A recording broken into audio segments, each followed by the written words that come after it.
Bismillahirrahmanirrahim. Assalamualaikum warahmatullahi wabarakatuh. Alhamdulillahi rabbil alamin. Wassalatu wassalamu ala asyrafil anbiya'i wal mursalin, sayyidina wa maulana Muhammadin wa ala alihi wa ashabihi ajma'in. Amma ba'du, subhanaka la ilma lana illa ma 'allamtana innaka antal alimul hakim. Rabbishrah li sadri wa yassir li amri wahlul 'uqdatam min lisani yafqahu qawli. Ma'asyiral hadirin wal hadirat yang saya hormati, bersyukur kita kepada Allah Subhanahu wa taala atas limpahan rahmat dan taufiknya sehingga sampai sekarang ini kita dalam keadaan sehat walafiat dan kita bisa melaksanakan ibadah di bulan suci Ramadan. Mudah-mudahan ibadah Ramadan kita senantiasa diterima oleh Allah Subhanahu wa taala. Salawat teriring salam kita sampaikan kepada junjungan baginda Nabi besar kita Muhammad sallallahu alaihi wasallam. Masyiral hadirin wal hadirat yang berbahagia, akhir-akhir belakangan ini kita diperlihatkan dan kita baca melalui media sosial, media cetak dan informasi-informasi lainnya betapa banyak kejadian-kejadian musibah, malapetaka dan bencana yang silih berganti menimpa negeri dan bangsa yang kita cintai ini. Kita bisa merenung dalam peristiwa ini. Kadang-kadang bencana, musibah, malapetaka termasuk virus corona yang sampai sekarang ini menimpa seluruh dunia termasuk negeri yang kita cintai, Indonesia. Hendaknya menjadi sebuah renungan bagi kita bersama bahwa ada 3 hal pokok yang barangkali itu menjadi sebuah evaluasi bagi kita tentang musibah. Yang pertama, ada kalanya musibah itu adalah sebuah ujian dari Allah. Kalau yang namanya ujian, insya Allah setelah mendapatkan musibah, kita akan mendapatkan hikmah dan pelajaran dari setiap peristiwa apa yang kita dapatkan. Yang salah satunya adalah pembelajaran agar kita kuat dan kita mampu menghadapi segala macam ujian dan cobaan yang Allah berikan kepada kita. Kalau musibah itu artinya ujian, maka insya Allah setelah ujian martabat kita akan ditinggikan oleh Allah Subhanahu wa taala. Tapi ada kalanya yang namanya musibah itu adalah teguran dari Allah. Musibah ini didatangkan dari Allah pada saat manusia sudah mulai lupa dengan ajaran-ajaran Allah. Pada saat manusia sudah mulai lalai dari apa yang diinginkan oleh Allah, maka Allah kirimkan kepada mereka bencana, musibah dan malapetaka sebagai teguran kepada mereka agar mereka ingat dan kembali kepada ajaran-ajarannya Allah Subhanahu wa taala. Yang ketiga, saudara, kadang musibah bencana itu merupakan musibah yang Allah berikan kepada kita, yang dalam artian azab yang Allah berikan kepada kita. Saudara hadirin, bentuk yang ketiga ini adalah bentuk di mana Allah Subhanahu wa taala sudah bukan lagi memberikan ujian, bukan lagi memberikan teguran, tapi memberikan azab kepada kita karena umat manusia ini sudah melampaui batas. Bukan lagi mereka lupa, bukan lagi mereka lalai, tapi mereka melampaui batas dari ajaran-ajaran dan anjuran-anjuran yang Allah inginkan kepada kita. Anak-anak Bapak sekalian yang Bapak sayangi, musibah itu, bencana itu tidak luput dari apa yang kita lakukan. Lihat bagaimana itu Allah gambarkan di dalam firman-Nya.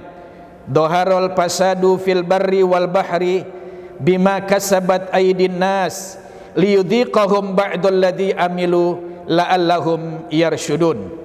Telah tampak kerusakan yang ada di daratan dan yang ada di lautan semua itu adalah akibat ulah perbuatan manusia. Kemudian Allah tegur mereka, kemudian Allah ingatkan mereka, bahkan Allah azab kepada mereka agar mereka merasakan terhadap apa yang mereka lakukan, dan agar mereka mendapatkan petunjuk dan hidayah dari Allah Subhanahu wa taala.